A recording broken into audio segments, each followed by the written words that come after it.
Good evening. We have 108 new cases and we have 53 recoveries today. That brings our total number of active cases to 855.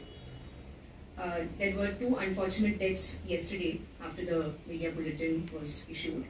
One was of a 75-year-old lady who was under treatment at the COVID hospital who died due to comorbid conditions. And then we had a 45-year-old male who passed away at his residence, but his swab was taken day before because of him having come to our PHC. He had very mild symptoms, and then yesterday, by the time the results came, he had already passed away. So these are the two cases of death from yesterday. Today we have sent 1,623 samples for testing, and we have got the results of 1,464. People under home quarantine are 91, suspects under hospitalization 9.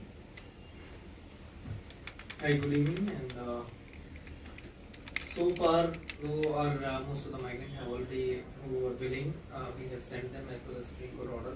We made special trains and we did express registration. After press registration, we sent SMS to all, and in different batches, we have sent them all. So far, still I'll share the numbers. People who have gone out is 1,49,440 since 29 April 2020, and people who came in is about 50,095.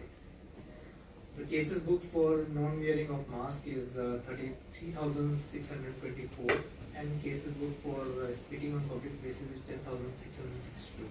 Thank you. The second death, it was positive, no? Yes. We got to know that he is positive when the test results came. His swab was taken day before. And when our team contacted the family, in the meanwhile we had also got intimation from the police. It almost happened at the same time. We were contacting for the test result and to shift the person, but by the time he had. What about a dead body of that person? That person's dead body has been shifted to the morgue at ESI. Ma'am, day before yesterday there was a problem in Margaon regarding the cremation of a body. The body was supposed to be brought to Panjim, and then the EMRI refused to bring the body to Panjim, and it was cremated in Margaon somewhere. It was because they said that it was because of the payment, delay in payment. Not at all. In fact, let me correct that impression. You see, Collector South has already notified the Madgaon Municipal Council crematorium as the crematorium which will be used for disposal of dead bodies from ESI. So this notification Collector had issued sometime last week itself. Now, in this particular case, yes, there was first a proposal that the body may be shifted to something else and be cremated here. But then it was discussed that instead of transporting the body all the way from there till here, when we have a notified crematorium, it was a mutual decision based on the opinion of the medical team as well as the collector administration, and we all felt that it is much better to have a common specified place where the protocol can be maintained. There is a particular protocol to be followed for the disposal of bodies of the COVID positive patients. So that is why we all decided in consensus that we should have the cremation there at Madgaon. So there was no issues of payment? Definitely not. Definitely not. So henceforth, all Yes, yes. Unless, of course, the family, for some very strong sentimental reason, if the family makes a very earnest request that they be allowed to carry the body back to their village for some reason, if that is a request from the family, then yes, we will consider that. But otherwise, as a general principle, we would be sticking to this protocol. Ma'am, is there any shortage of body bags? Not at all. No, because the first two deaths, the family relatives are saying that the body bags were not, bodies were not put in the I bag. can assure you that there is no shortage of body bags. The body bags are sufficiently available with the team at ESI.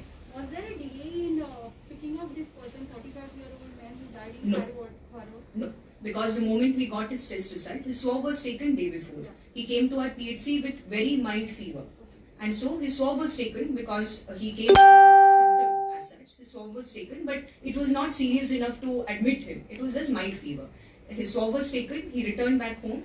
The swab result came the next day, and when our team contacted, there was definitely no delay in intimating the family or in identifying the He case. had a comorbid condition. You see, I wouldn't be able to talk very authoritatively about it. So, definitely one should be very careful about speaking when one is talking about a dead person. Therefore, I'll reserve my comments on that.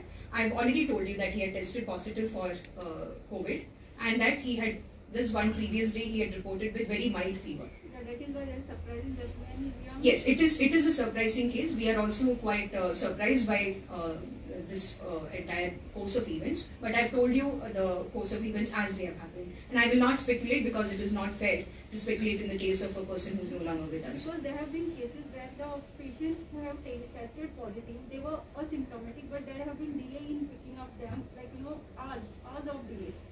You see, our team is trying their very best to intimate.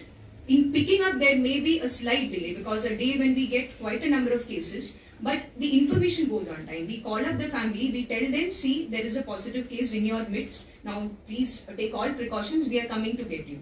So, this is the best possible protocol that we are following. We first intimate the family or the person, if the person is single for that matter, and then we tie up in such a way that we shift the person at the shortest possible time.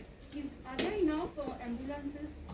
I wouldn't say there are enough ambulances. We are definitely facing a crunch. Even today in the SEC meeting, we have discussed about the need to enhance the number of ambulances, and we are working out several options. We have had an extensive discussion in today's SEC meeting just before we came over here. There is also an option that a symptomatic COVID patient can stay at his home provided he has an adequate facility. The central government directives issued through the Ministry of Health and Family Welfare do allow that, but we in the state of Goa are yet to permit that. Is it being considered? Well, the guidelines are there. So far, we have not gone to that level of discussion. We are aware that the protocol is there. We have gone through the protocol circulated by the ministry. But yes, we have not taken a decision so far on that. Because we still feel that we can manage the numbers. That second death, that is very sudden, and his age is also not much. I wouldn't comment any more on that. I explain the reasons to you. Whatever is the factual course of events, I've already told you. Ma'am, could you give us an update about the COVID care centers and the capacities of each center? Because I think since we last met, there has been a lot of development. That's right. You see, I'll not repeat the details about the existing COVID care centers that you're familiar with. Since we last met, I have to just recollect exactly where we were at that point. If I'm not wrong, at that point we had already operationalized the North Goa COVID care centers. In South we had Kolva. And Farmagudi also, if I remember rightly, was active at that point. Subsequently, what we have added is the Fatorda Indoor Stadium. We have added that as one new COVID center. And now we are on the verge. In fact, the activities have already begun to start using the Goa Engineering College hostel, IIT hostel and NIT hostels, the Farmagudi campus of Goa Engineering College. We have already started, collector has already started mobilizing the resources to use that as a COVID care center. In North, I think the Sports Authority of India complex at Pede, the Sai hostel, perhaps that was a new addition after we last met. So that is the status. We are constantly thinking, deliberating and also deciding about how to expand the COVID care center capacity. total number is how much, madam? Shama Prasad is Number is how much? Sorry? What is the total number now with this? Right now, you see, we have 800 plus today's new cases. 855 is what I mentioned as the number of active cases. We are comfortable to accommodate these cases. This, of course, includes the number of people who are under treatment at ESI. So, as of today, we are comfortable. From tomorrow, we would be using the new premises which we will be operationalizing. Ma'am, what happened to Shama Prasad Mukherjee? That is also there on the anvil. The planning process is on. The collectors have made, the collector North has made the plan for it. When and if required, we can definitely press Shama Prasad Mukherjee Stadium also into use. There's a little bit of an issue with, I guess, leakage that is being plugged as we speak. PWD is attending to that, so that is happening. But definitely, it's there in our progressive expansion of COVID care Total centers. bed capacity of all COVID care centers. Sorry? Total bed capacity of all COVID centers. The total bed capacity, you see, with, as I said, 855 we are now able to accommodate. This is, of course, with the ESI patients. We have around 85 patients currently admitted in ESI. Now, we have capacity still unutilized in one or two of our COVID care centers, which we are yet to utilize fully. We are doing that, so you can make an assumption from this that we are comfortable in having these many numbers, and with the addition of our new COVID care center of the Goa Engineering College premises, we will be prepared for the immediate future as well. bed capacity has been increased at MPT hospital. Yes. Any specific reason? Yes, definitely, because MPT has a particular space capacity, and we are constantly in the process of trying to see that we are ready for the increase in numbers. So that is why we have expanded the capacity in MPT. I didn't understand your question. Reason for expansion? We want to use the space there available optimally. We want to see that maximum number of Ma'am, patients. Ma'am, one is there any projection what will be the peak in Goa? You see, I don't think any type of projection of that nature is going to be of much use to us. We have to be prepared, but a projection, a particular figure, a peak, these are all assumptions. Every day the cases are going. Yes, rising. so we are plotting the graph. We are more concerned with mapping the areas rather than the total numbers. We are not so much into, of course, in terms of enhancing the capability, we need to be prepared. Definitely, we have certain projections, but that doesn't mean that this will be the projection at peak. I don't think that is an exercise that is going to be very useful or helpful for us. Ma'am, दो today the दिन health से But- दो दिन से गोवा में hotel चालू है, tourist आने के लिए आ रहे हैं मैम। उसके लिए ऐसा कुछ इंसिडेंट केसेस कुछ टूरिस्ट का ऊपर कुछ हुआ है? टूरिस्ट के ऊपर इंसिडेंट यानी कि कुछ टूरिस्ट लोग आ रहे हैं, हम्म। होटल सब स्टार्ट हुआ है, ऐसा कुछ केसेस आ गया क्या टूरिस्ट का? मेरे नॉलेज में अभी तक जो टूरिस्ट्स आए हैं, जिनका बुकिंग करके उन्होंने आए हैं, अभी तक मेरे नॉलेज में ऐसा कोई केस नहीं है। पिछले 2 दिन ही तो हुए हैं, इस दौरान तो definitely I am not aware of any particular case of a tourist who has come who has become positive और it has been tested positive. Health department कैसे देख रहे हैं टूरिस्ट को, वेलकम कैसे कर रहे हैं वो लोगों का क्या? हेल्थ डिपार्टमेंट का काम टूरिस्ट को वेलकम करना नहीं है, हेल्थ डिपार्टमेंट का काम गोवा को सेफ रखना है। So we are definitely part of the administration. एक डिसीजन गवर्नमेंट ने लिया है, so we in our own way have to, meaning samples का टेस्ट कहाँ हो रहा है, हेल्थ डिपार्टमेंट के लैब में ही हो रहा है। So we are definitely doing all that we can to ensure that whatever decision the government is taking, to the best of the capacity of our labs, we are doing our duty in terms of testing. बाकी इसमें health department का कोई खास काम नहीं है। But negative certificate लेके आए तो ये हेल्थ डिपार्टमेंट देखेगा या मैं टूरिज्म देखेगा? जो लोग बॉर्डर चेक पोस्ट पे आते हैं या एयरपोर्ट पे आते हैं, वहाँ पे टीम्स कॉन्स्टिट्यूटेड है, आप जानते हो, कई दिनों से, कई महीनों से अब टीम्स काम कर रहे हैं, वही टीम्स स्क्रूटनाइज कर रहे हैं। Now, one more thing is that today the health minister spoke about plasma therapy. So, how much helpful it could be, because in Goa especially, since they are trying to start it now. Plasma therapy is one possibility we are actively considering. We have a committee constituted in GMC, headed by our experts, head of departments of the concerned departments. So that deliberation is going on. In the meanwhile, we have got the detailed protocol from ICMR. We had requested ICMR to share with us. They have shared it with us. Now we need permission from ICMR also if we are to start plasma therapy treatment.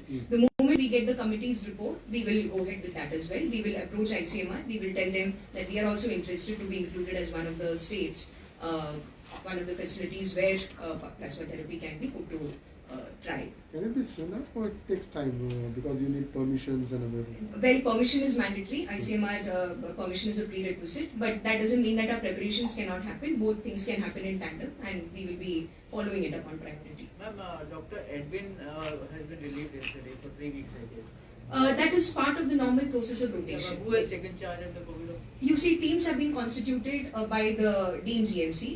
So Dr. Edwin was also heading only one team of COVID hospital. There was another team even while Dr. Edwin and his team were there. This is a part of a normal rotation process. Now that earlier team, how many days they will get rest?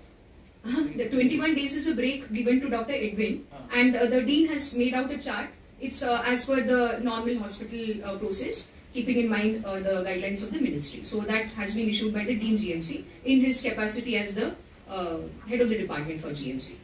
And this doesn't mean that other doctors are not working.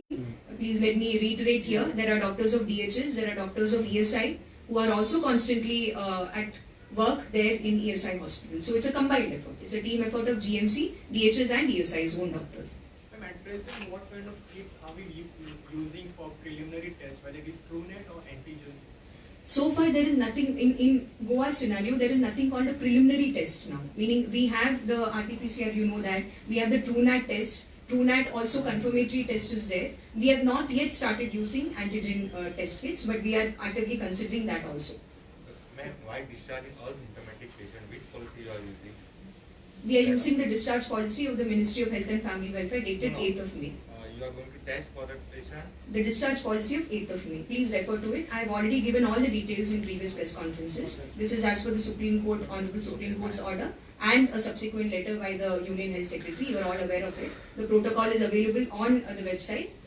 Ministry of Health and Family Welfare discharge policy dated 8th of May. Is the government also looking People into in the this? containment zone in Bada Mangur and all, they have been saying that how long they would be Within containment. within the containment and There is a particular protocol for that also, and that is a call that the administration will take. The collector, in association with the health department, in accordance with the protocol laid down by the Ministry of Health and Family Welfare. There is a protocol for that. There is a proper containment strategy and a de-notification, de-escalation process as well laid down there. What about the testing, ma'am? For the contaminated zone? Testing. Yes, testing is going on in the containment zones. But The there is- OPDs are active every day and testing is going on. But in the there is a containment. complaint is going very slow at a snail pace. I cannot comment on observations or feelings of particular people. I can assure you that testing is going on as we feel is required. The OPDs are functional outside every containment zone. The containment zones remain our primary focus of attention, not only of health department but also of the local administration, both the district Ma'am, how is administration. the government looking onto this new medicine which has been tried to be developed, Covaxin?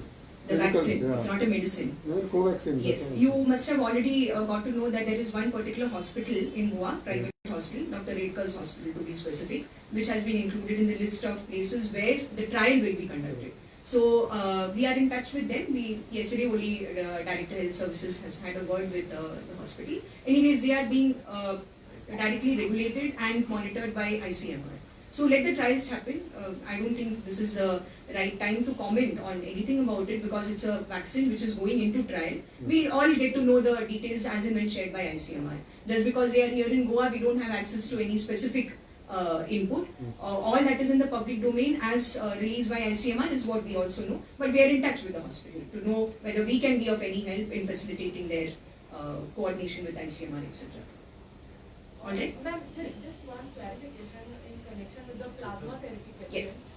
So what is the concept of this plasma bank that is being talked about? Yes, so plasma bank is basically a facility that you will be developing where you will be collecting the plasma of the convalescent patients. The term used for them is convalescent patients. There is a particular number of days since when they turned negative, since when they have been declared cured, that you have to wait, and then you can, in a sense, tap their plasma and you create a bank of that. Then during the plasma therapy trial, you will be using that plasma on patients as and when approved by Is it a ICMR. voluntary thing? Is it? Definitely, it's a voluntary thing. Naturally, you can't force anybody to donate plasma. It's part of their body blood component. So, definitely, we are hoping that convalescent patients will come forward. We will, of course, be approaching them as soon as we get the recommendations of the GMC committee. Will be used only on the serious patients, right? There is a particular protocol. There's a particular protocol when to use plasma therapy, very detailedly laid down by ICMR. When we start doing it, we will be following that. Thank you.